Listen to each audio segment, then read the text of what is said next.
بیوی کے دباؤ میں آ کے دوسری شادی نہ کرنے کی قسم کھانا۔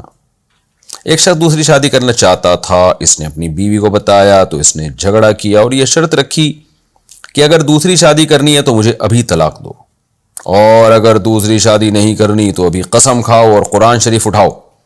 چنانچہ اس نے دباؤ میں آ کے قسم کھا لی، لیکن اب وہ شخص دوسری شادی کرنا چاہتا ہے کیونکہ اس کا دوسری لڑکی کے گھر آنا جانا بھی ہے اور زنا کا خطرہ بھی ہے، تو کیا وہ قسم توڑ سکتا ہے؟ اگر وہ بیوی سے چھپ کر نکاح کرے گا تو کیا وہ گناہگار ہوگا، اور اس قسم کا کفارہ ہے یا نہیں؟ بنت حوا نے انڈیا سے یہ پوچھا ہے۔ قرآن مجید میں اللہ تعالیٰ کا ارشاد ہے، یا ایھا النبی لم تحرم ما احل اللہ لک تبتغی مرضات ازواجک۔ ہمارے نبی نے شہد نہ کھانے کی قسم کھا لی تھی اپنی زوجہ کو خوش کرنے کے لیے، تو اللہ نے فرمایا کہ اے نبی، آپ اللہ کی حلال کردہ چیزوں کو خود پر کیوں حرام کرتے ہیں؟ کیا آپ اپنی بیوی کو راضی کرنا چاہتے ہیں؟ یعنی بیوی کی رضا کے لیے حلال کو تھوڑی حرام کیا جا سکتا ہے۔ تو قد فرض اللہ لکم تحلۃ ایمانکم، لہذا اللہ نے آپ کو حکم دیا کہ اپنی قسم کو توڑ دیں۔ تو حلال چیز کو جب اپنے اوپر حرام کر لیا جائے تو اس کے بارے میں تو 28ویں پارے کی آیت ہے بالکل واضح سورہ تحریم کہ یہ ناپسندیدہ ہے۔ تو شہد کھانا اسلام میں اتنا ضروری نہیں ہے، لیکن دوسری شادی بہت زیادہ ضروری ہے، زنا سے بچنے کے لیے بھی، اور ان عورتوں کو برائی سے بچانے کے لیے، اور ان عورتوں کو سوسائٹی پہ بوجھ بننے سے بچانے کے لیے، کیونکہ عورتیں بہت زیادہ ہیں بیوہ طلاق یافتہ، یہ پوری ایک کھیپ بیٹھی ہوئی ہے عورتوں کی۔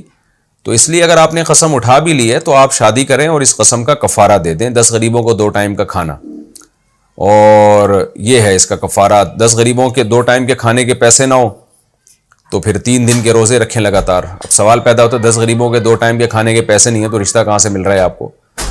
تو وہ خیر آپ کا ہیڈیک ہے۔ رہا مسئلہ چھپ کے شادی، تو اگر بیوی کی طرف سے بہت زیادہ دباؤ ہے تو چھپ کے بھی شادی ہو سکتی ہے، لیکن یہ کوئی پسندیدہ کام نہیں ہے، اس میں اس کے سائیڈ ایفیکٹ زیادہ ہیں۔ تو کریں، کھل کے کریں بھائی، جس نے روکنا ہے روک لے، اس وقت چھپا لیں، تھوڑے دن کے بعد اس کو ظاہر کر دیں، تو کسی بھی طرح سے بتا کے کریں تو زیادہ اچھا ہے۔ لیکن بہرحال چھپ کے نکاح بھی جائز ہے، لیکن وہ چھپ کے نکاح کا مطلب وہ گواہوں سے نہیں چھپا ہوا ہو، اتنا چھپا ہوا کہ گواہوں کو بھی پتہ نہ ہو، وہ تو ہوتا ہی نہیں پھر نکاح۔ لیکن حقوق پھر دونوں کے آپ کو ادا کرنے پڑیں گے، پہلی بیوی کے بھی دوسری بیوی کے بھی۔ ہوتا یہ ہے کہ جب چھپ کے نکاح ہوتا ہے تو یا تو پہلی بیوی کے حقوق برباد ہوتے ہیں یا دوسری کے، اور پھر اس کے نتیجے میں دونوں میں سے ایک لٹکتی ہے اور مرد پھر ساری زندگی دونوں کے جذبات سے کھیلتا ہے۔ تو یہ ڈرامے بازی نہیں کرنی ہے آپ نے، چاہے آپ چھپ کے کریں یا بتا کے کریں۔ چھپ سے مراد یہ کہ بیوی سے چھپا کے، یہ نہیں کہ گواہوں سے چھپا کے، جیسے میں نے بتایا۔ تو حقوق آپ نے دونوں کے برابر ادا کرنے ہیں۔ تو اب کیسے ادا کریں گے جب چھپ کے نکاح کریں گے؟ تو یہ ایک بڑی ٹینشن والی بات ہے۔ تو اس کے لیے پھر دوسری بیوی سے پہلے سے حقوق معاف کروانے پڑتے ہیں، تو وہ معاف کر دیتی ہے، شروع میں جوش میں آ کے معاف کر دیتی ہے، بعد میں پھر اس کو اشکالات ہوتے ہیں، بھائی مجھے ٹائم چاہیے، آپ کہتے ہو میں ٹائم دوں گا تو میں پکڑا جاؤں گا، تو یہ بڑے مسائل کھڑے ہو جاتے ہیں۔ یہ سب پہلے سے خود سوچ لیں۔ تو میں تو آپ کو یہ سب بتا رہا ہوں کہ شرعاً جائز ہے اگر ان شرطوں کے ساتھ ہو، لیکن آپ اس کو نبھا پائیں گے کہ نہیں نبھا پائیں گے، یہ ایک ٹینشن کی بات ہے۔